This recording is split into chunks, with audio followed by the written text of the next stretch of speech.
रंगर पर्व होली पिलाठारू आरंभ करी वयस्क पर्यंत समस्ते ए पर्वर मजा नेबाकू आग्रह सह बाहरी आसंती घरू।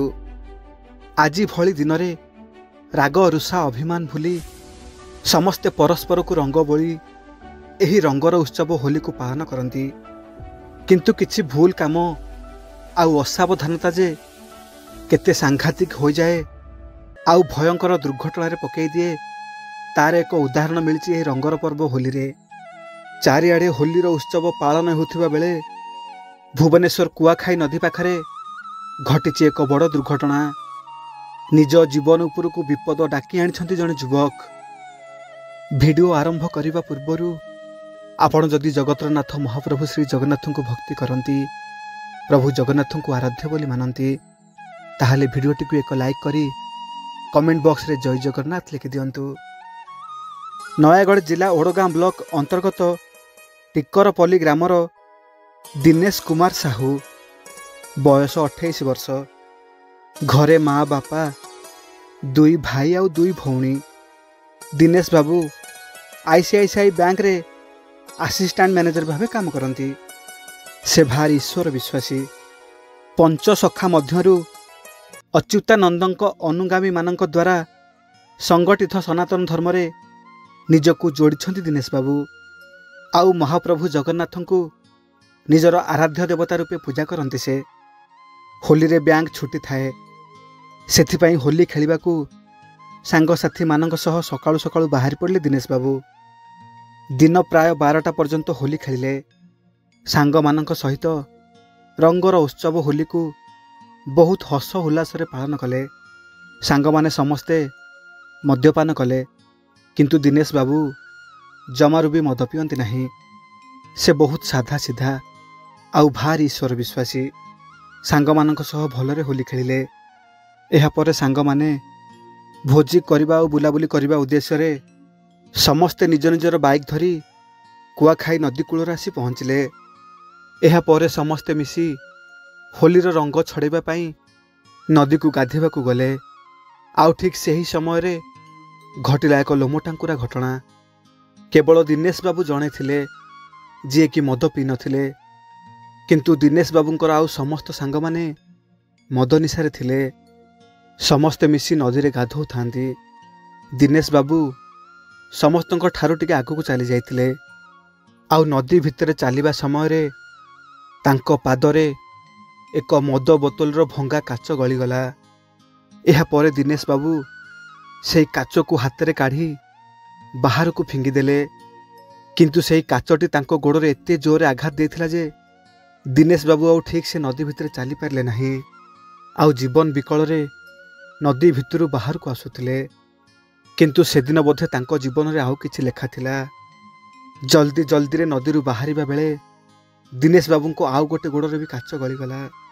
जोरे चित्कार कले दिनेश बाबू, किंतु नदी रे बहुत गहली थाए। दिनेश बाबू को डाक तांको सांग मानकु सुनागला नहीं। एहा परे दिनेश बाबू बहुत कष्ट रे नदी रु बाहरिबा को चेष्टा करुथिले, किंतु तांको दुई गोड़रू एते रक्त बाहरुथिला जे तांको मुंड बुले ही जाउथिला। धीरे धीरे से आउ नदी सुअरे चली पारले नहीं।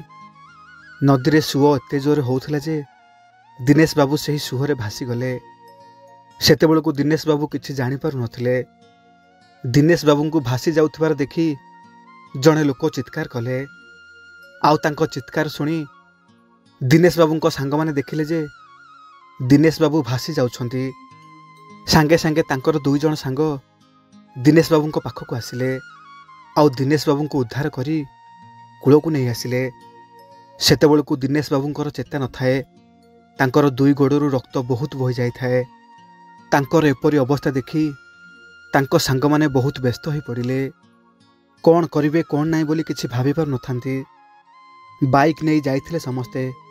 केमिति तांको मेडिकल आनिबे, केमिति तांकर चेता फेरे आनिबे, समस्तंकर सेही गोटिए चिंता। एहा परे सेमाने भाबिले तांको बाइक जोगे रास्ता उपर को नहीं जिवे, आउ सेठारु गाड़ी भड़ा करी तांको मेडिकल को नहीं जिवे। एहा भितरे तांकर जणे सांग एम्बुलेंस को कॉल कर दे थाए। अन्य सांग माने दिनेश बाबू को चेता फेरे आनिबा को चेष्टा करुथांती, हेले किछि लाभ मिलु न थाए। ସମସ୍ତେ ହାତ ଯୋଡ଼ି ଭଗବାନଙ୍କୁ ଡାକୁଥାନ୍ତି। ଏହି ସମୟରେ କେବଳ ସେହି ଈଶ୍ୱର ହିଁ ସାହା ଭରସା। ସେ ହିଁ ଚାହିଁଲେ କିଛି ଚମତ୍କାର କରିପାରିବେ। ଆଉ ଭଗବାନଙ୍କ କୃପାରୁ ସେହି ସମୟରେ ଜଣେ ସହୃଦୟ ବ୍ୟକ୍ତି ଦିନେଶ ବାବୁଙ୍କର ଏପରି ଅବସ୍ଥା ଦେଖି ତାଙ୍କ ଗାଡ଼ିରେ ତାଙ୍କୁ ନେଇ ଆସିଲେ ମେଡ଼ିକାଲକୁ। ଡକ୍ଟର ଦିନେଶ ବାବୁଙ୍କୁ ଦେଖିଲା ବେଳକୁ ତାଙ୍କ ଅବସ୍ଥା ବହୁତ ଗୁରୁତର ହୋଇଯାଇଥିଲା। ଡକ୍ଟର କିଛି କହିପାରୁନଥିଲେ। ଦିନେଶ ବାବୁଙ୍କ ଘର ଲୋକଙ୍କୁ ଖବର ଦିଆ ସରିଥିଲା। କିଛି ସମୟ ପରେ ତାଙ୍କ ଘର ଲୋକମାନେ ଆସି ମେଡ଼ିକାଲରେ ପହଞ୍ଚିଲେ। ସମସ୍ତେ ଦିନେଶ ବାବୁଙ୍କ ଅବସ୍ଥା ଦେଖି ଅଧୈର୍ଯ୍ୟ ହୋଇ ପଡ଼ୁଥାନ୍ତି। ଦିନେଶ ବାବୁଙ୍କୁ ତାଙ୍କ ବଡ଼ ଭଉଣୀ ବହୁତ ଭଲ ପାଆନ୍ତି। ଭାଇର ଏପରି ଅବସ୍ଥା ଦେଖି ତାଙ୍କ ବଡ଼ ଭଉଣୀ ଆଉ ସହିପାରିଲେ ନାହିଁ। ଦୌଡ଼ି ଗଲେ ମେଡ଼ିକାଲରେ ଥିବା ମନ୍ଦିର ପାଖକୁ। ପ୍ରଭୁ ଜଗନ୍ନାଥଙ୍କୁ ହାତ ଯୋଡ଼ି କାନ୍ଦି କାନ୍ଦି କହୁଥାନ୍ତି, ହେ କଳା ଠାକୁର, ମୋ ଭାଇକୁ ଭଲ କରିଦିଅ। ମୋ ଭାଇର ଏଭଳି ଅବସ୍ଥା ଦେଖି ମୁଁ ସହିପାରୁନି ପ୍ରଭୁ। ତାକୁ କାହିଁକି ଏମିତି କଷ୍ଟ ଦେଉଛ? ମୋ ଭାଇ କେବେ କାହାର ଅନିଷ୍ଟ କରିନି, କେବେ କାହା ମନରେ ଦୁଃଖ ଦେଇନି, କେବେ କୌଣସି ଭୁଲ କାମ କରିନି। ହେଲେ ତୁମେ କାହିଁକି ଏତେ ନିଷ୍ଠୁର ହୋଇ ତାକୁ ଏତେ ବଡ଼ ଦଣ୍ଡ ଦେଉଛ? କେତେ ପୂଜା ପାଠ କରେ ସେ ତୁମକୁ, ସବୁବେଳେ ତୁମକୁ ଭକ୍ତି କରେ। ହେଲେ ତୁମେ ତା ପ୍ରତି ଏତେ କାହିଁକି ନିଷ୍ଠୁର ହେଇଯାଉଛ ମହାପ୍ରଭୁ? ହେ ବଡ଼ ଠାକୁର, ମୁଁ ତୁମକୁ କେବେ କିଛି ମାଗିନି। ହେଲେ ଆଜି ଏ ଅଭାଗିନୀ ଭଉଣୀ ତା ପଣତ କାନି ପକେଇ ତା ଭାଇର ଜୀବନ ଭିକ୍ଷା ମାଗୁଛି। ମୋ ଭାଇକୁ ଭଲ କରିଦିଅ ଠାକୁରେ। ଏମିତି ଠାକୁରଙ୍କ ଆଗରେ କାନ୍ଦି କାନ୍ଦି ଦିନେଶ ବାବୁଙ୍କ ଭଉଣୀ ଠାକୁରଙ୍କୁ କେତେ ଡାକିଲେ। ଆଉ ତାଙ୍କ ବିକଳ ଡାକ ଶୁଣିପାରିଲେ ସେ ମହାପ୍ରଭୁ। ଡକ୍ଟରଙ୍କ ଲଗାତାର ଚିକିତ୍ସା ଆଉ ଚେଷ୍ଟା ପରେ ଆଖି ଖୋଲିଲେ ଦିନେଶ ବାବୁ। ଏହାପରେ ମେଡ଼ିକାଲରେ କିଛି ଦିନ ଚିକିତ୍ସା ହେବା ପରେ ସୁସ୍ଥ ହୋଇ ଘରକୁ ଫେରି ଆସିଲେ ଦିନେଶ ବାବୁ। ଜୀବନରେ ପ୍ରଭୁଙ୍କୁ ଭକ୍ତି ଆଉ ଅନ୍ୟର ମଙ୍ଗଳ ଚିନ୍ତା ହିଁ ତାଙ୍କୁ ଏତେ ବଡ଼ ବିପଦରୁ ଉଦ୍ଧାର କରିପାରିଲା।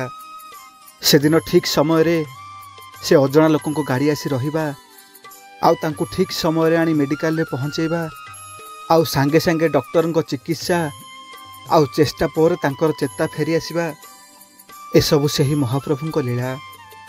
ସେ ନ ଚାହିଁଲେ ତ ଗଛରୁ ପତ୍ରଟିଏ ବି ହଲେନି।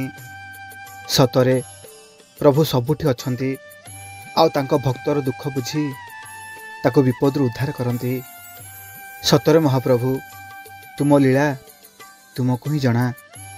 ମହାପ୍ରଭୁଙ୍କର ଛୋଟିଆ ଅନୁଭୂତିଟିଏ କେମିତି ଲାଗିଲା କମେଣ୍ଟ ମାଧ୍ୟମରେ ଆପଣଙ୍କର ମତାମତ ନିଶ୍ଚିନ୍ତ ଭାବରେ ଜଣାଇବେ। ଆଉ ମହାପ୍ରଭୁଙ୍କୁ ନେଇ ଆପଣଙ୍କର କିଛି ଅନୁଭୂତି ଥିଲେ ମୋତେ ମୋ ମେଲ୍ ଆଇଡ଼ିରେ ପଠାଇ ପାରିବେ। ଆଉ ଆମ ଚ୍ୟାନେଲକୁ ସବସ୍କ୍ରାଇବ୍ କରିନଥିଲେ ସବସ୍କ୍ରାଇବ୍ କରିଦେବା ପାଇଁ ଅନୁରୋଧ। ଆଜି ପାଇଁ ରହୁଛି। ଜୟ ଜଗନ୍ନାଥ।